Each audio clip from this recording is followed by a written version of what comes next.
안녕하십니까. 증시학도의 TV 시청자 여러분, 투자자 여러분, 반갑습니다.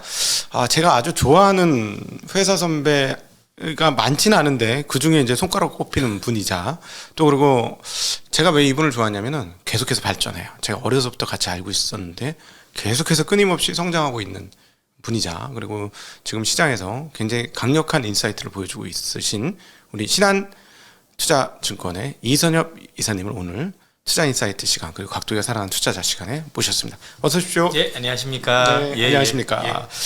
제가 기억이 나는 게, 우리가 2020년에 장이 이제 막 올라가는 그 시점에 모셔서 야, 이번 장 보통 장 아니다, 네. 하면서 얘기했던 기억이 나요. 맞습니다. 그러면서 예. 제가 그때 제목을 초강세장이 온다, 13년 만에 초강세장이 온다, 좋았던 방송이 아니었나, 이런 생각이 드는데, 요번에 그 정도는 아닌데 뭔가 좀 다른 기류가 조금 잡히는 시점이 온 거 아닌가 하는 생각이 듭니다. 그러니까 좋아져서 좋아지는 게 아니라 너무 많이 떨어져서 일단 반등이 가능한 시점이 온 거 아닌가 하는 생각이 드는데, 자, 작년하고 올해하고 뭐가 다른 걸까요? 저는 분위기가 거의 확 바뀌었다라고 생각을 하고 있고요. 아마 제 여러 방송을 보신 분들 알겠지만 저는 지난 9월이 바닥이었다라고 말씀을 드리고 있고, 네.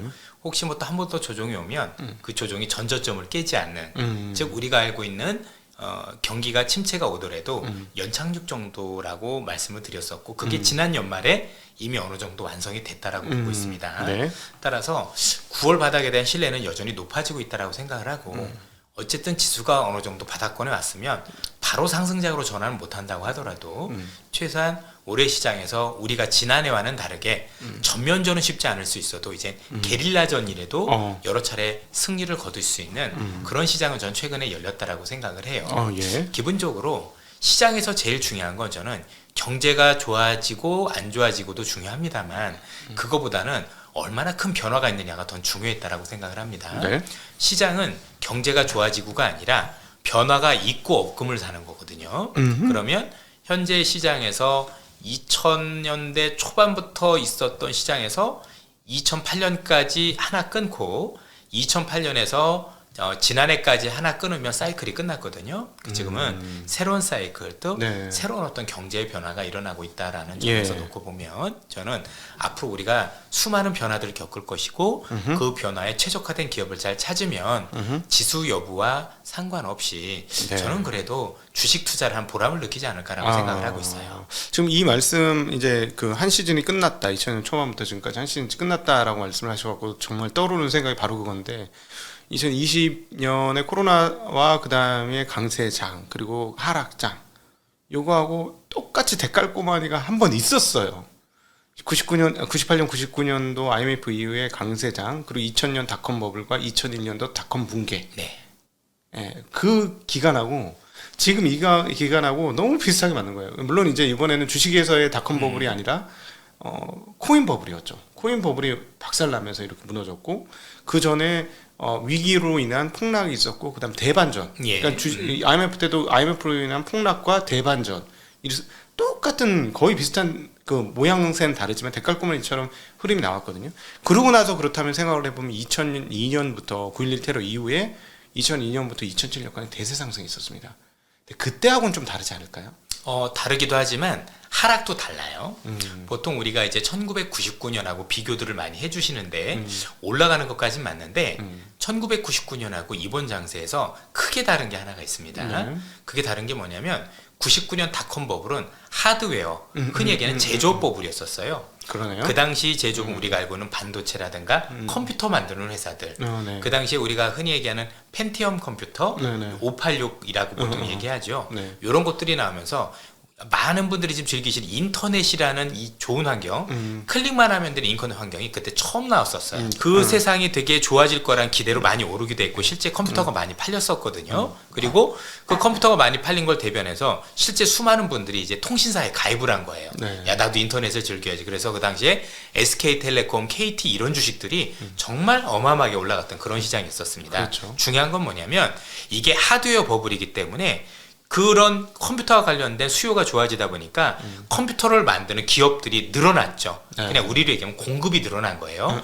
여러 경쟁자들이 늘어나고, 문제는 뭐냐면 하락하는 과정에서 1차 락은 당연히 컴퓨터가 안 팔릴 거니까 컴퓨터 회사들이 뭐 재고도 조정하고 싸게 팔고 이런 과정이었었고 네. 그 다음에 2차 하락을 얘기하신 분들이 많아요.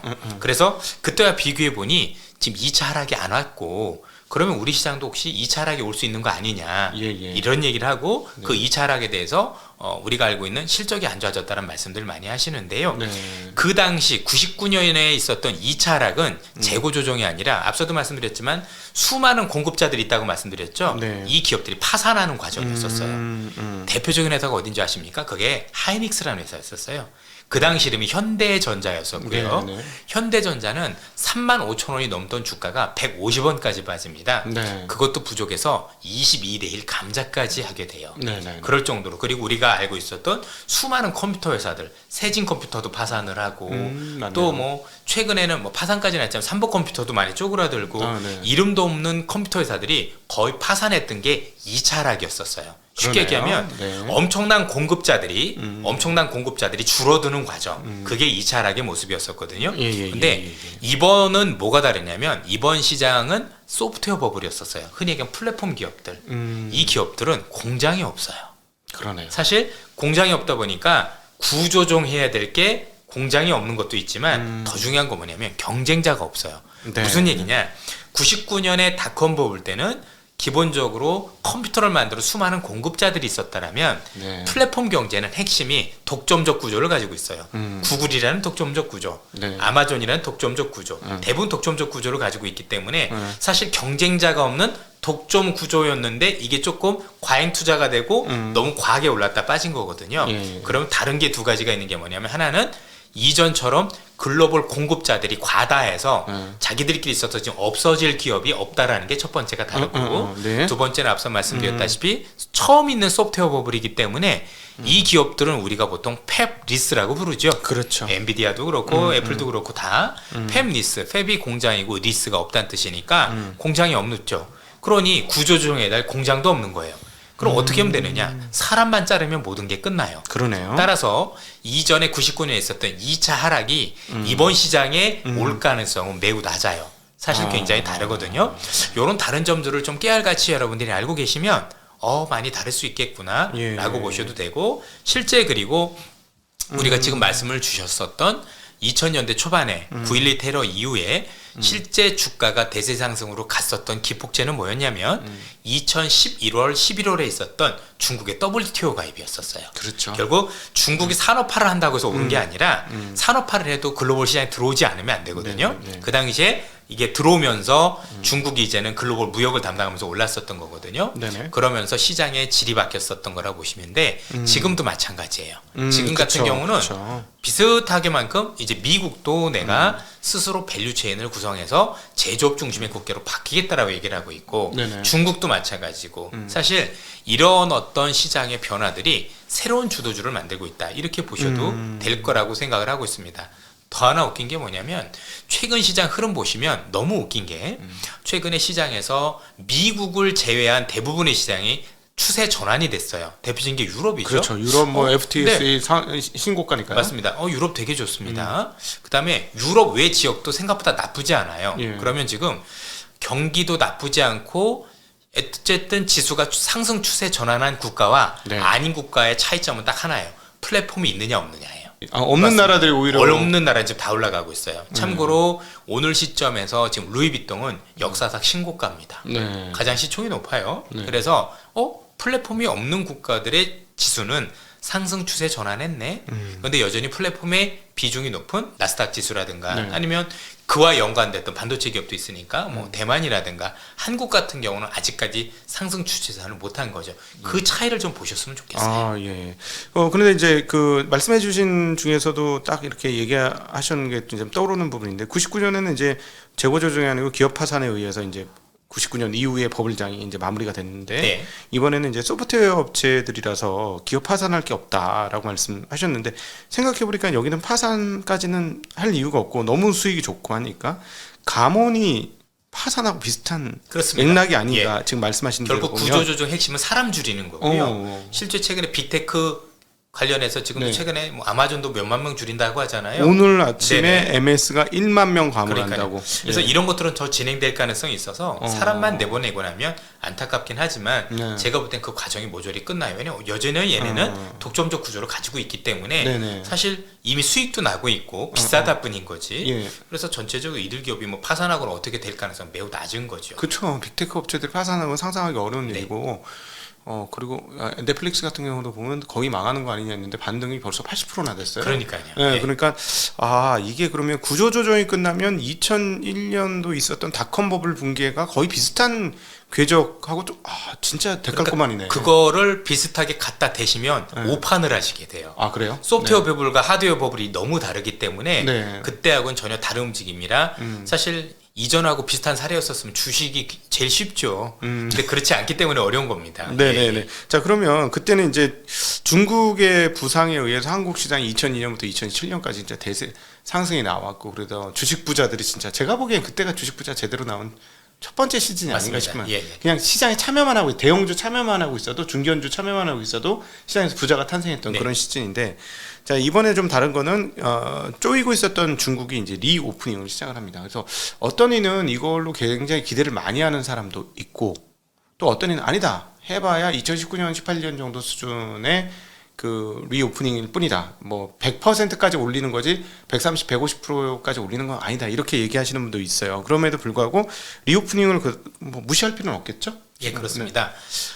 지금 글로벌 시장에서 중국의 리오프닝에 대해서 생각보다 보수적으로 보는 나라는 한국밖에 없습니다. 그러네요. 예, 지금 그러네. 미국에 있는 웬만한 대학교들, 뭐 하버드를 비롯해서 모든 대학교들은 중국의 리오프닝을 와일드 카드로 보고 있어요. 와일드 카드란 우리가 생각지 못했는데 게임을 바꿀 수 있는 카드를 얘기하거든요. 네. 그리고 최근에 우리가 알고 있었던 수많은 교수님들이 다보스 포럼에서도 그렇고 네. 또는 전미 경제학회에서도 이번에 중국의 리오프닝으로 인해서 경착륙 가능성이 매우 낮아졌다라고 얘기를 하고 있을 정도예요. 즉 시장에 우리는 여러 가지 우려를 하고 있었는데 그 우려 중에 하나가 연준의 저 강한 긴축으로 인해서 경기가 생각보다 크게 풀어질 수도 있지 않겠느냐는 우려가 있었는데 네. 그 우려에 대해서 IMF조차도 네네네. 굉장히 시장이 달라질 건데 그 근거를 두 가지. 하나는 생각보다 고용이 강하기도 하지만 두 번째는 중국의 리오프닝이 굉장히 큰 영향을 주고 있다라고. 즉 미국이 경제가 나빠지는 것도 막는 게 중국의 리오프닝인데 그 정도의 힘을 가지고 있는 걸 작게 평가할 필요는 없다라고 봐야 되겠죠. 네네네. 누구보다도 그 중국에 대해서 잘 아시고 중국도 누구보다도 많이 왔다 갔다 하셨던 분이시니까 여쭤보면 중국 리오프닝이 정말로 세계 경제의 어떤 해결사 역할을 할 수 있을까요? 그럼요. 충분히 할 수 있는 건 뭐냐면 기본적으로 중국이 글로벌 시장에서 차지하는 소비 비중이 14%예요. 14%예요 벌써? 미국이 28% 정도 되고 딱 더블인데 미국이. 그런데 이걸 좀 더 우리가 알고 있는 일반적인 소비, 서비스업 소비라든가 IT 소비를 국한을 하면 미국과 별 차이가 나지를 않습니다. 그런데 중국 같은 경우는 지난 3년간 전 세계적으로 가장 유례가 없는 봉쇄를 했었어요. 우리는 봉쇄는 했다고는 하지만 돌아다닐 수도 있었고 상품을 사는 데는 전혀 지장이 없었지만 중국은 안 그랬어요.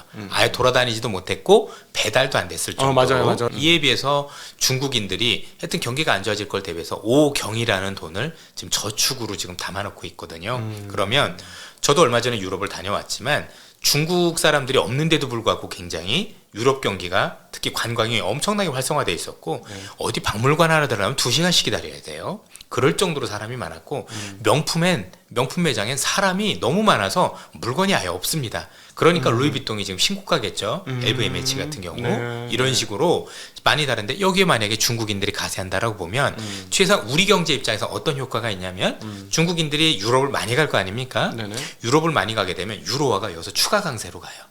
그러면 달러는 약세로 전환하면서 네네네. 원화가 추가 강세의 여지가 남겨지면 외국인 입장에서는 환차려고 들을 수 있는 계기가 될 수 있어요.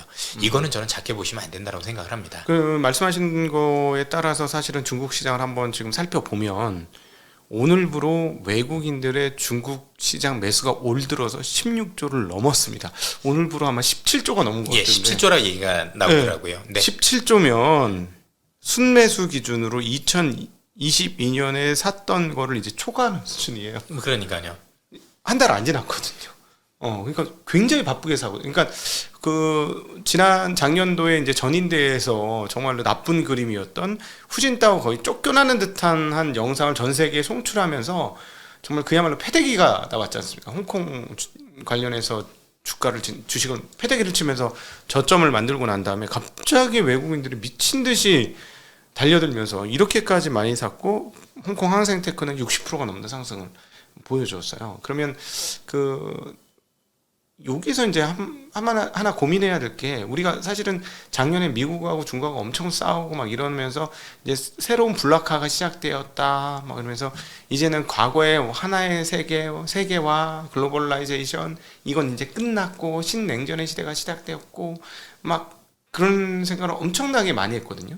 근데 이번에 다보스 포럼에서 리얼 퍼거슨 교수도 아니다, 세계가 끝난 거 아니다, 이런 얘기를 했어요. 그래서 우리 이선엽 이사님한테 이 질문을 좀 드리고 싶습니다.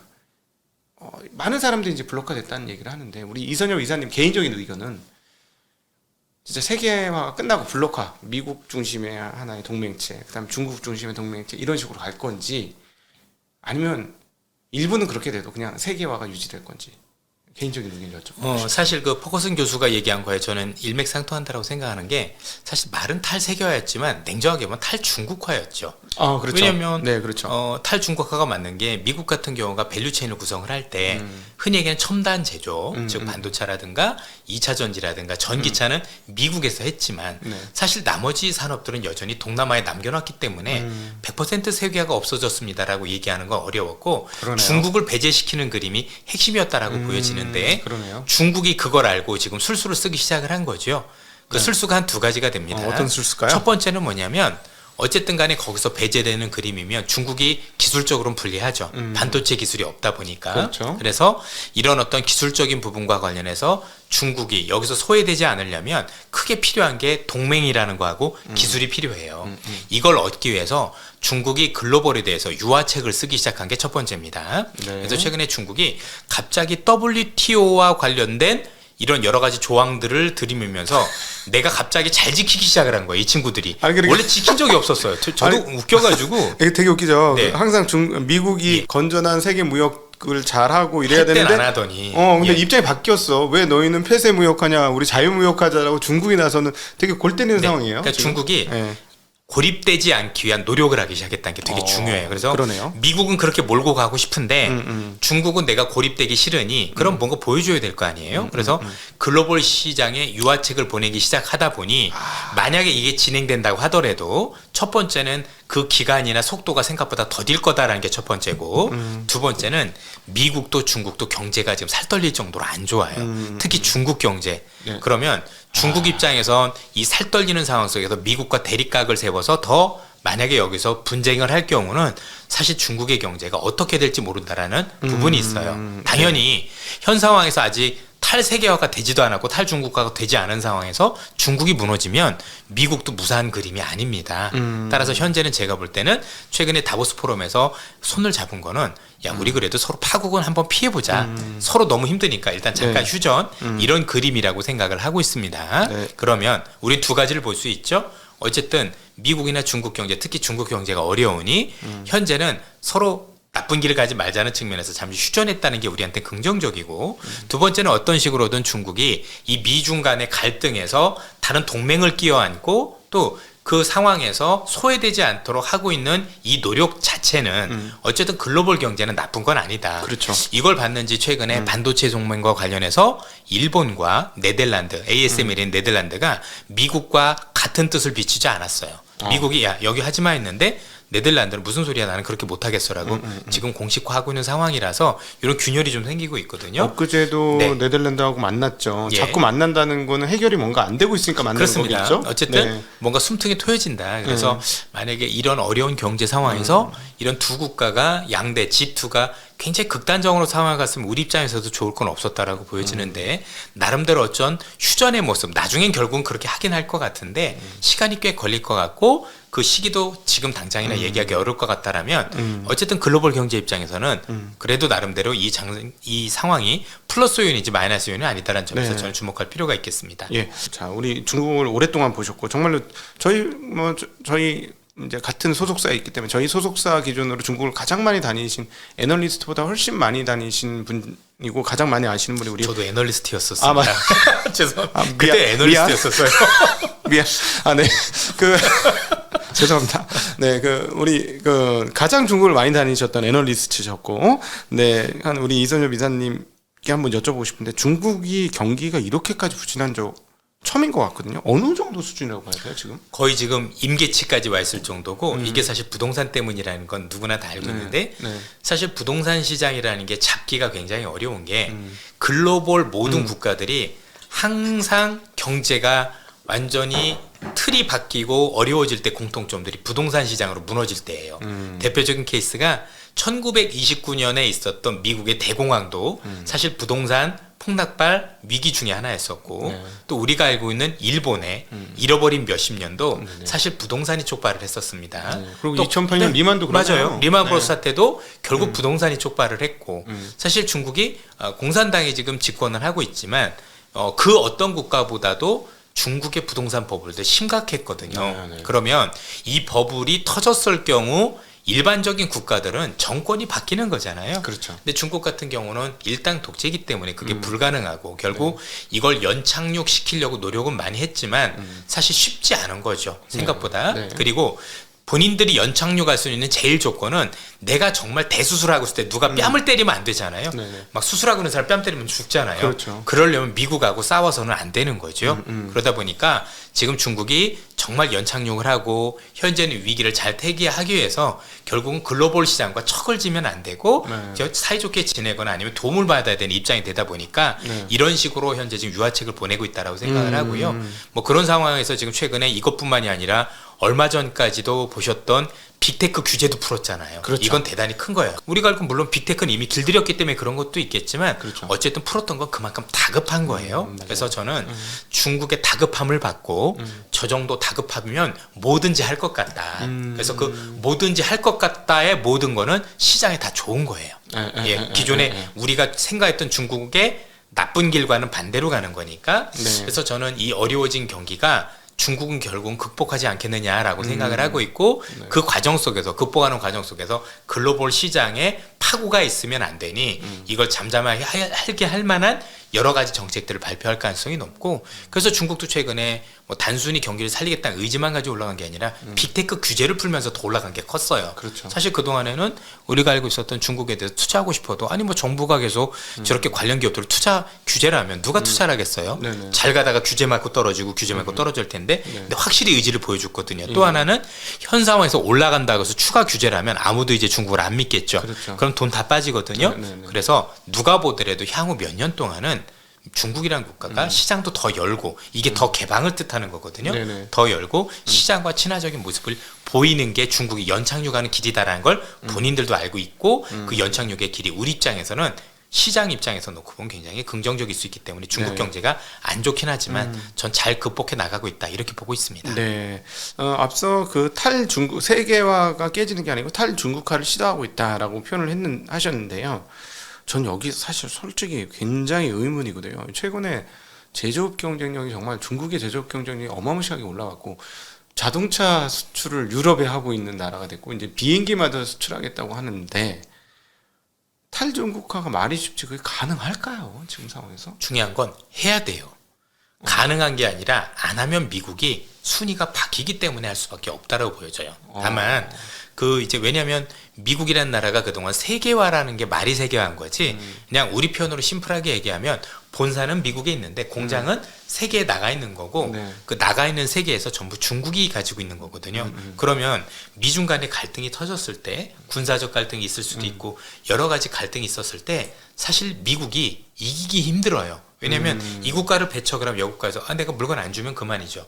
왜냐면 지금 미군 본사만 있는 거지 만드는 공장이 전혀 없는데 그렇죠. 이번에 코로나 때 간접 경험을 한 거예요. 네. 와 저렇게 밸류체인이 다 중국에 가 있고 중국이 한번 막히니까 우리 모든 물건이 완전히 스톱이 되는구나. 그리고 이 스톱이 되는 게 단순히 물건을 못 쓰는 것뿐만이 아니라 인플레이션도 유발을 했잖아요. 네네네. 생각보다 미국 경제에 미치는 영향이 크다 보니까 네. 이제는 시간을 두고 최소한 우리 건 우리가 해야 되겠다. 특히 첨단과 관련한 거는 중국하고 어떤 문제가 생겼었을 때 중국한테 조달을 받지 않아도 될 정도의 자립은 있어야 되겠다라고 하는 거기 때문에 네. 뭐 반드시 중국을 100% 배제해서 없앤다라는 개념은 아니더라도 최소한 중국과의 무슨 문제가 생겼었을 때 사실 아무 문제가 없을 정도까지는 갖춰야 된다.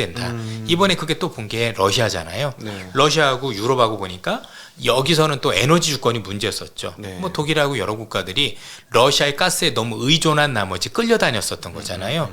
결국 시장에서 보게 된 게 뭐냐면 한 국가에 너무 많은 특정 산업을 의존하게 되면 나중에 문제가 생겼었을 때 오히려 발목이 잡히다라는 걸 봤기 때문에 최소한 이거를 해결하기 위해서도 상당 수준의 리쇼어링, 이로 인한 제조업, 특히 첨단 제조업 같은 경우는 미국 스스로 하려는 노력들은 제가 볼 땐 앞으로도 중단할 것 같지는 않습니다. 네, 그러니까 최근에 브레튼 쿡이 TSMC가 이제 미국에 공장을 세우면 향후에 미국에서 나오는 칩으로만 애플 아이폰을 만들겠다 뭐 이런 얘기를 했고, 또 폭스콘이나 페가트론도 이제 중국에서 생산 기지를 동남아나 또 인도로 옮기겠다. 지금 말씀하신 게 이제 들어보니까 이거와 연계돼서 예. 그런 실질적인 움직임이 지금 있는 거네요. 그러면 이제 탈중국화를 하면 가장 속상한 게 중국일 테니, 앞서 말씀하신 대로 중국이 전 세계를 향해서 그렇게 못하도록 지금 유화책을 하고 자유무역을 얘기하면서 우리 그냥 소통하는 그런 무역을 하자라고 막 비고립 정책을 지금 취한다라고 잠깐 말씀하셨죠. 여기서 말씀드려야 될 게 그 네. 핵심에 애플이 있었어요. 이번에 코로나 봉쇄 정책이 너무 길어지면서 애플이 생산 중단이 너무 컸잖아요. 그렇죠. 그래서 이미 공장을 빼기 시작했어요. 네. 문제는 애플의 상징성이 있기 때문에 애플이 빠지기 시작하면 다른 데도, 그러니까 미중 간에 굳이 갈등이 있지 않아도 빠져나가는 구조가 돼버려요. 네네네. 그러면 중국 입장에서는 이게 산업에 대한 공동화가 일어나고 여기서 공장이 빠지고 시장이 없어져 버리면 이제는 중국하고 무역을 줄여도 되는 입장이 되면 중국 입장이 굉장히 어렵거든요. 그렇죠. 그래서 추가적인 산업들에 대한 이탈을 막아야 연착륙할 수 있지 않습니까? 네네. 그러기 위해서도 우리가 국제 무역을 잘 지키고 있고 방역도 이제는 다 풀어줄 거. 그래서 어쩔 수 없이 방역도 전부 다 풀었다고 보시면 돼요. 그러면 이제 경기 악화, 그다음에 시위 이런 것도 있었으나 그럼요. 그것도 중요하죠. 예. 있었으나 마지막에 급하게 단 한 달 만에 미친 듯한 제로 코로나의 폐기가 애플 공장 빠지는 것도 상당히 큰 영향을 이건 미쳤다. 어마어마한 이슈였던 거예요. 네. 중국 입장에서 보면 그렇지 않아도 부동산 때문에 너무 어려운 경제고 이걸 지탱하려면 경기가 온전해야, 앞서도 말씀드렸지만 수술하는 환자는 몸 상태가 제일 좋아야 돼요. 네. 그런데 몸 상태가 만신창이가 되면 수술을 받을 수 없게 되거든요. 그렇죠. 근데 여기서 지금 코로나도 극복 못했는데 많은 공장들이 빠져나가고 이렇게 되면 아까 또 미중 갈등 속에서도 어려운데 굉장히 곤란해질 수 있었던 거죠. 네네. 그래서 어쩔 수 없이 제가 볼 때는 정책의 방향을 100% 전환을 했다. 그만큼 중국이 많은 분들이 생각하실지 모르겠지만 제가 볼 때 너무 다급했어요. 다급했다. 예. 그게 진정성이 보였어. 와, 쟤네 이러다 정말 쉽지 않겠는데. 그래서 많은 분들은 지금 인플레이션이 무서웠지만 네. 저는 지난해 시장에서 제일 무서웠던 게 중국하고 일본이었었어요. 그 이렇게까지 다급한 이유 중에 하나가 결국 따지고 보면 그동안의 강력한 성장 엔진이라고, 중국의 성장 엔진이라고 불렀던 중국의 부동산, 이게 가동을 옛날처럼 안 할 거라고 생각하기 때문에 아닐까요? 그렇기도 하지만 너무 올랐던 부동산을 식히기 시작을 하면 중국의 부동산 구조가 우리하고 또 많이 다르거든요. 중국은 땅을 임대를 해주고 뭐 시행사 따라 있고 뭐 여러 구조가 있지 않습니까? 사실 이게 부동산이라는 거, 연착륙이라는 게 생각만큼 그렇게 쉽진 않고 네. 앞서도 말씀드렸지만 뭐 2008년 금융위기부터 결국은 대부분 경착륙으로 끝났기 때문에 이게 뭔가 제대로 취한다는 그런 쉬운 작업은 아니었을 거예요. 어쨌든 중국을 그 지금 해나가고 있고 분명한 건 그러기 위해서는 중국 정부도 최선을 다해야 되지만 하여튼 부동산을 망하는 걸 이걸로 인해서는 부작용을 굉장히 막으려면 다른 데서 계속 이거를 보충을 해줘야 돼요. 네네. 그러니까 다른 데는 다 나쁘면 안 돼요. 네네. 결국 좋게 만들기 위해서는 글로벌하고도 손도 잡고 모든 규제도 다 풀고 이런 것들도 하루 이틀 가지고는 안 됩니다. 예. 생각보다 누가 보더라도 장기간 이런 거에 대한 변화가 없어야 사람들이 투자도 하고 안 나갈 거 아닙니까? 네네. 그런 측면에서 놓고 보면 이게 제가 보기엔 짧은 시간의 반등은 아닌 것 같아요. 생각보다 제법 의미 있는 상승일 가능성이 높다. 왜 앞서도 말씀 주셨지만 지난해 나갔던 것보다 한 달도 안 돼 더 많이 들어왔다는 게 뭘까요? 네. 자, 우리는 투자자분들은 저희 말은 못 믿어도 외국인은 믿으셔야 되는 거 아닌가요? 그러면 그냥 심플하게 외국인들은 자기 돈 17조를 산 거예요. 걔들도 주식하는 애들인데 손해 내려고 산 건 아닐 거고 왜 저 친구들이 저렇게 대단할 정도로 그동안 중국을 다 빼자고 했던 애들이 그러면 한국이 뭐 수혜를 볼 수 있다는 그런 말까지 나왔던 그 상황에서 왜 갑자기 중국을 저렇게 정말 미친 듯이 샀어야 되느냐 거기에 대한 고민은 전 충분히 있어야 된다고 생각을 합니다. 네, 맞습니다. 그리고 사실 최근에 한국 뭐 한 4, 5조 가까이 지금 사고 있는 것도 어떻게 보면 중국의 파생 아닌가? 그럼요. 영향이 있어요. 네. 중국 경제 좋아지면 그거에 대한 소비 영향도 한국이 어떤 식으로든 긍정적이기도 하고 또 중국의 위안화와 한국 원화는 동반해서 움직여요. 그렇죠. 그러니까 환차익에 대한 기대도 있을 거고 네. 제가 보기엔 나쁜 그림은 아니에요. 아, 네. 예. 지금 앞서 그 중국이 이제 그 유화책을 해서 비고립 정책을 할 수밖에 없는 상황이다라고 얘기하셨는데 실제로 그런 게 일어난 것 같습니다. 왜냐하면 그 정말 신기했던 그 게임과 관련된 파노라는 게 있었는데 그렇죠. 게임 허가죠. 쉽게 얘기하면. 작년도에 파노 허가 12월 이전인가 11월 이전까지 거의 몇 개 손가락으로 실 정도밖에 안 났는데 갑자기 12월부터 터지기 시작하는 1월달에 파노가 88개나 발급이 돼요. 전부 다 풀어줄 거예요.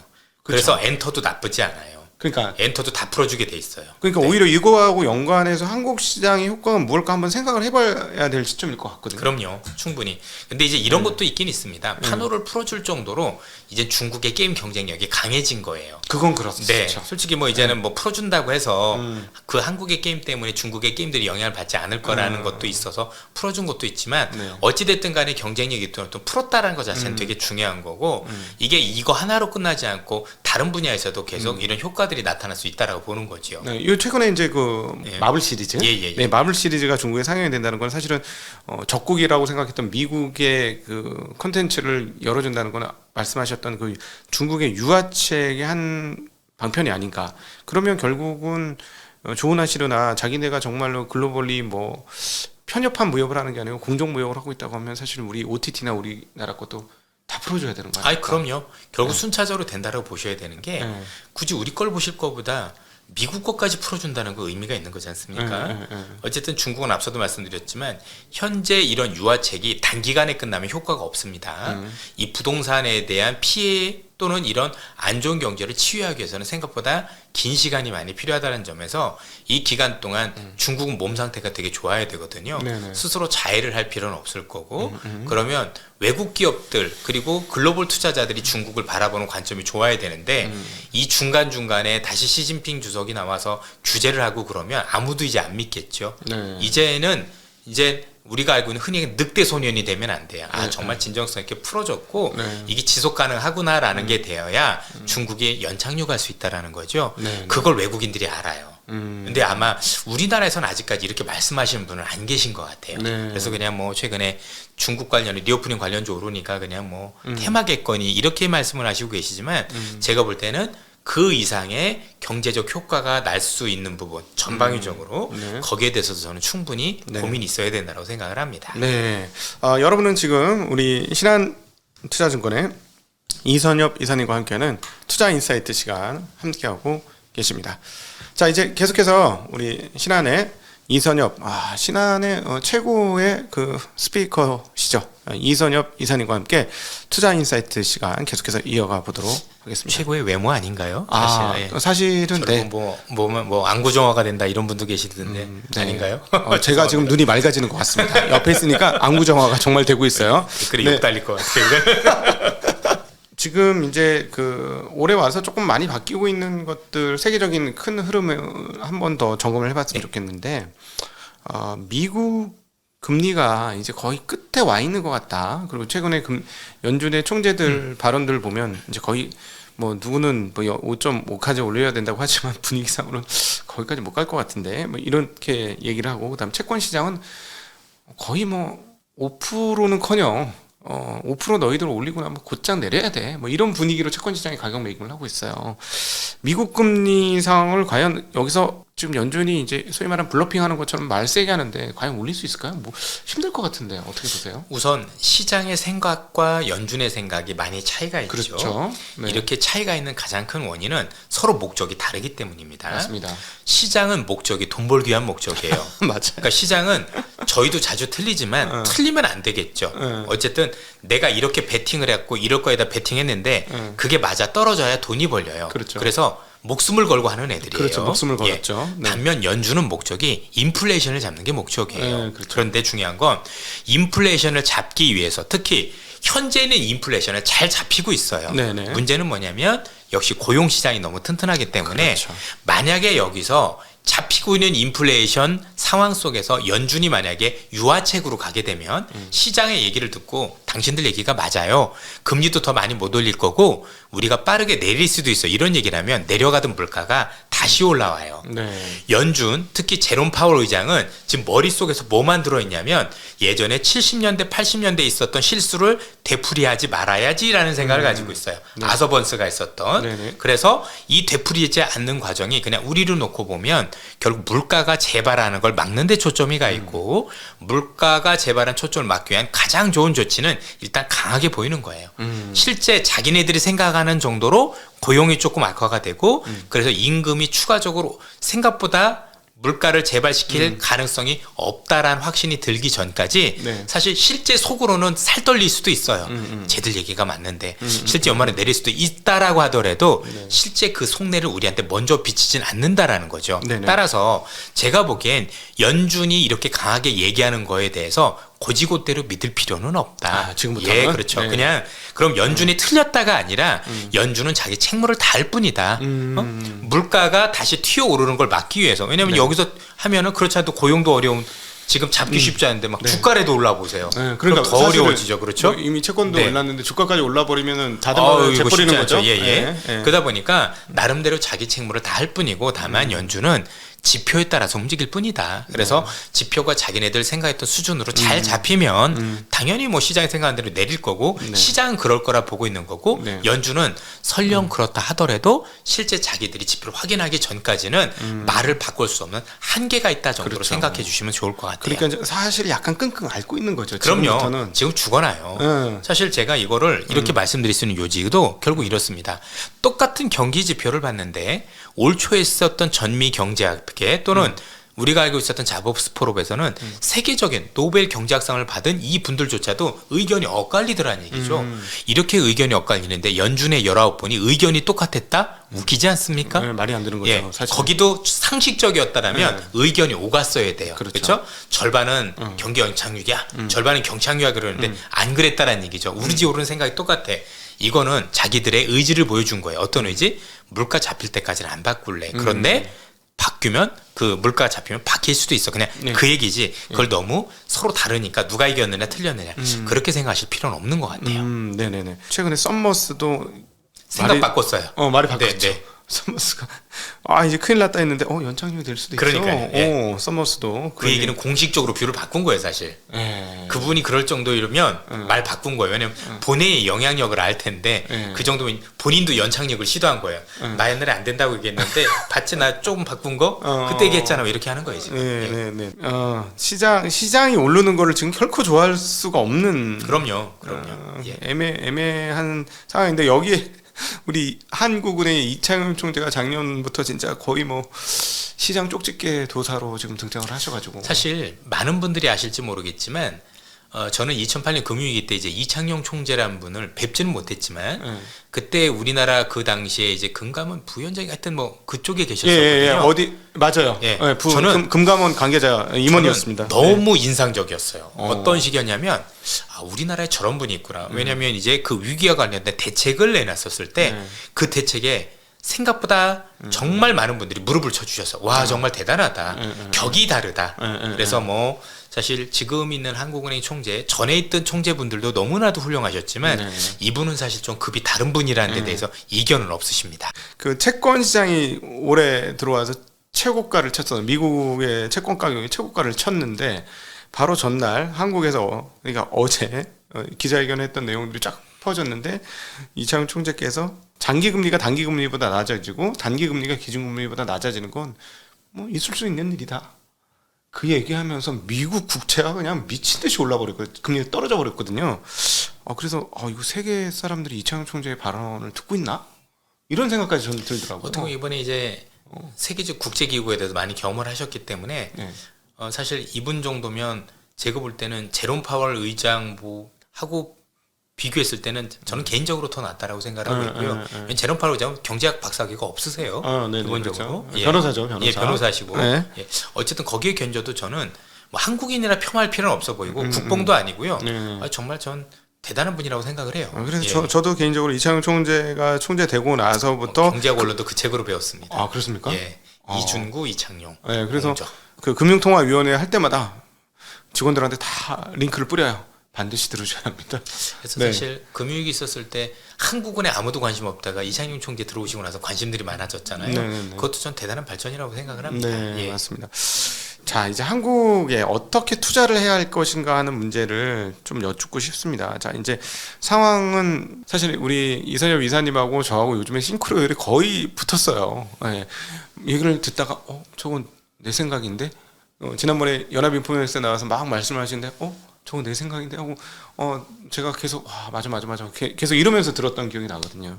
자, 그러면 이제 실전으로 넘어와서 과연 우리는 어떻게 이제부터 대응을 해야 할 것인가? 사실 저는 지금 대응보다도 더 중요한 게 마음가짐이 더 중요한 것 같아요. 무슨 말씀이냐면 지금 시장 대응하기 어려워요. 되게 시장이 되는 건 맞는데 솔직히 실제 대응을 해보면 대단히 어려워요. 매매도 쉽지가 않고.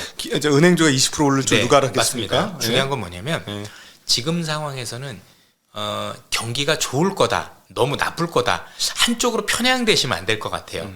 있는 그대로 뭔가를 보기 시작을 해야 되는데 어느 한쪽으로 편향돼 있으면 매매가 100% 꼬여요. 예를 들어서 경제를 너무 안 좋게 보고 있다. 네네. 그럼 어떻게 될까요?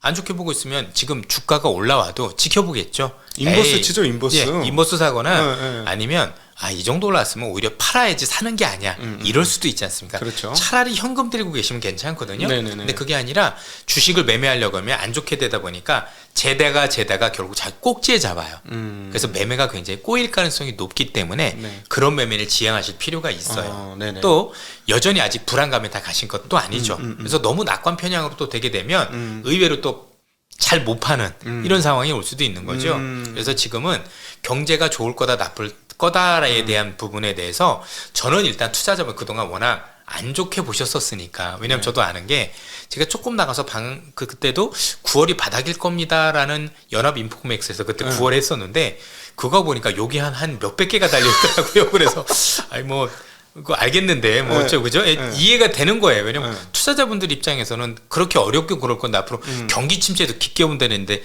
저 친구가 우리를 지금 나락으로 떨어뜨리는 거 아니야? 그러실 수도 있어요. 그렇죠? 예. 그리고 불과 얼마 전까지도 실제로 그랬고 그죠?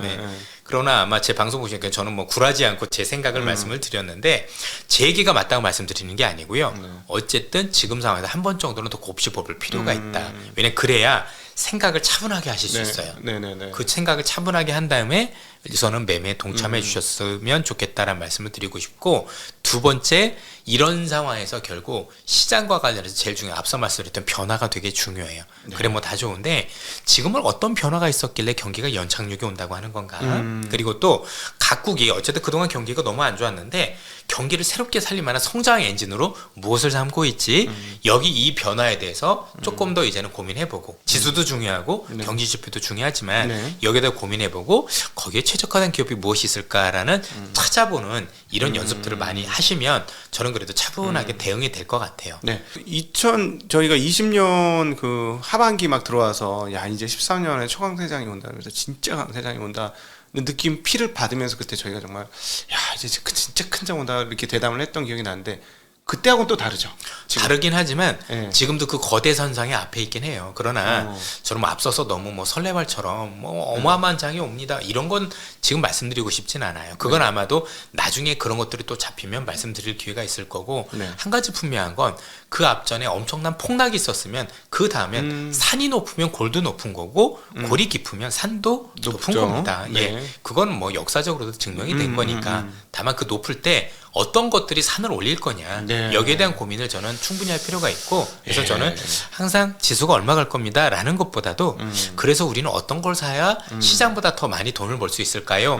라는 고민을 지금부터 할 필요가 있는 것 같습니다. 맞습니다. 지금 한국에서는 지수를 절대 보면 안 된다는 입장이에요. 저 개인적으로. 왜냐면은 LG, 엔솔 뭐 이런 그리고 또 뭐 수많은 그 인터넷 뭐 크래프톤이라든가 뭐 걔네들 뭐 주가 많이 낮아지긴 했습니다만 카카오의 계열사들 이런 것들이 들어오는 바람에 지수는 엄청나게 무거워진 게 아닌가 과거에 비해서 얘들이 탄력적으로 쭉쭉 뻗어나갈 수 있는 장은 아닌 것 같아요. 이미 아직도 밸류에이션이 낮지 그럼요, 않기 때문에 그럼요. 예. 그러면은 지금부터는 정말 시장 전체가 뭐 지수가 뭐 2,500이야, 2,600이야, 2,800이야 이거는 별로 중요하지 않고 수혜 보는 놈들은 정말 제대로 수혜를 볼 것이고. 그렇죠. 네. 뭐 그러다 보면 지수가 올라갈 수도 있는 거고 네. 다만 이제 많은 투자자분들께서 저는 안타깝게 생각하는 게 사실 이게 저희들이 잘못이 더 크겠지만 저희들이 부족해서 생긴 현상이겠지만 지수가 딱 몇 포인트 다 맞출 수 있는 사람은 사실은 없습니다. 네, 그거는 없죠. 네. 그건 말 그대로 이제 선지자겠죠. 네, 네, 그렇죠. 네. 하늘에 계신 누구만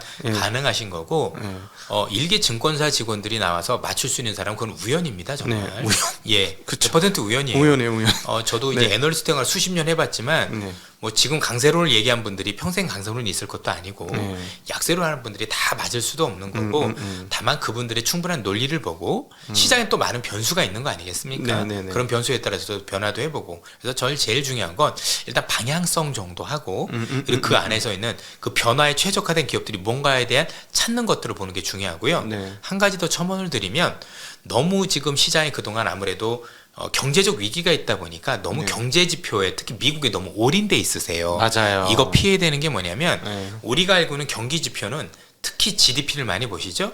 GDP는 그로스 도메스틱 프로덕트의 약자예요.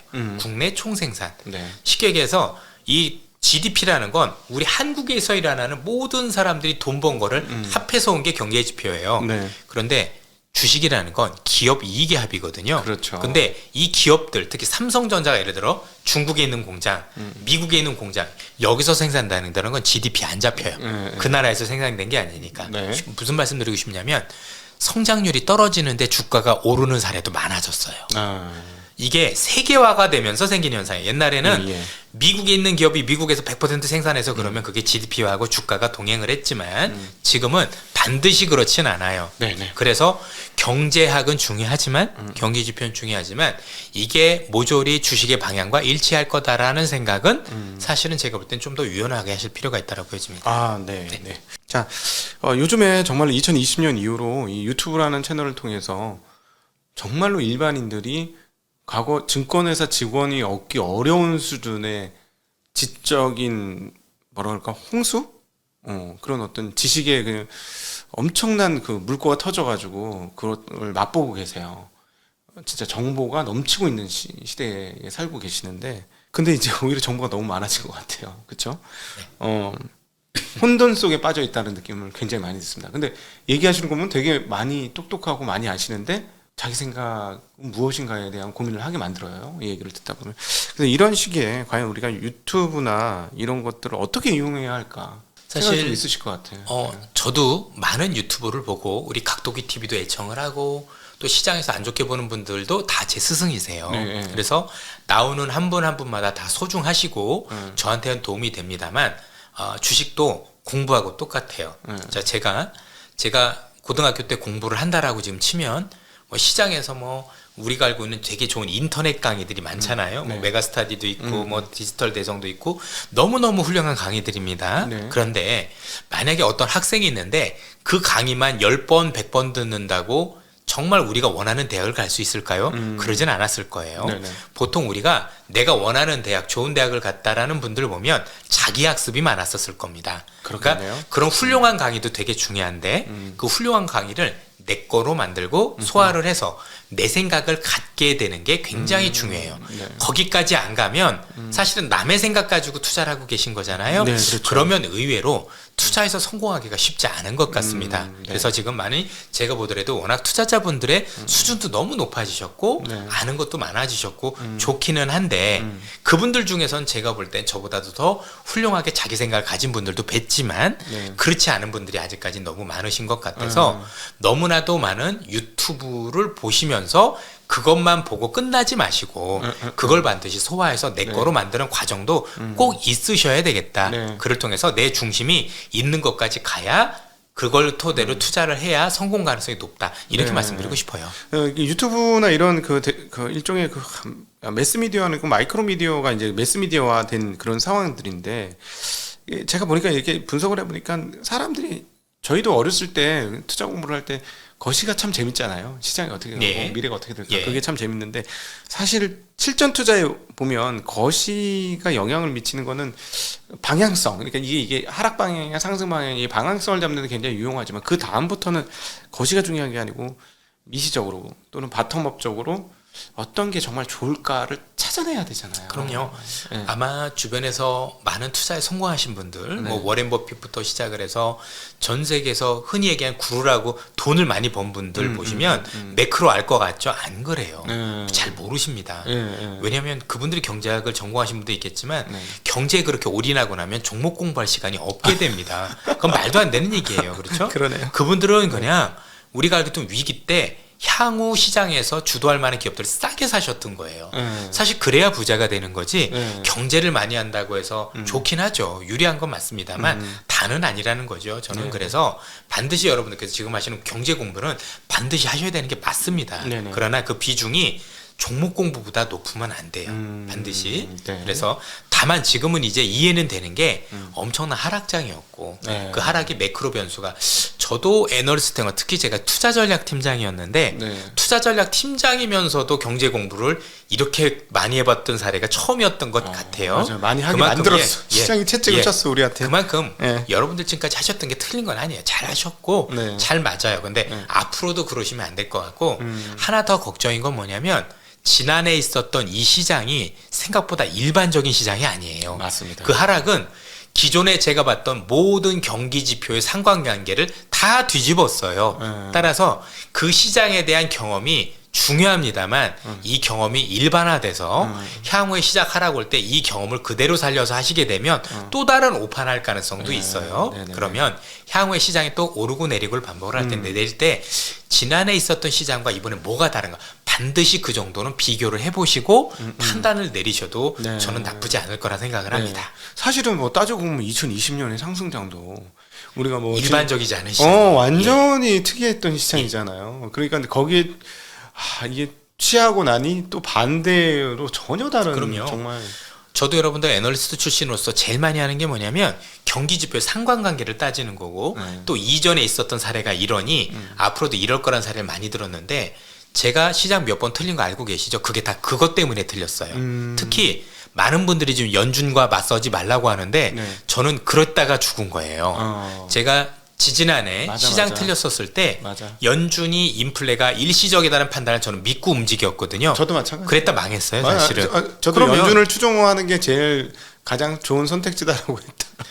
그러면 작년에- 여러분들, 저 입장에서는 앞으로도 맹목적으로 연준을 추종하는 게 맞느냐 고민이 되는 거죠. 네. 그러니까 일단 기본적으로 연준의 의견은 존중을 하되 그 존중하는 속에서 시장 왜 이렇게 다르게 보고 있는지 그런 것들을 꼭 따져보면서 투자라는 게 이제 중요한 것 같아요. 네, 맞습니다. 정말 많이 망했었습니다.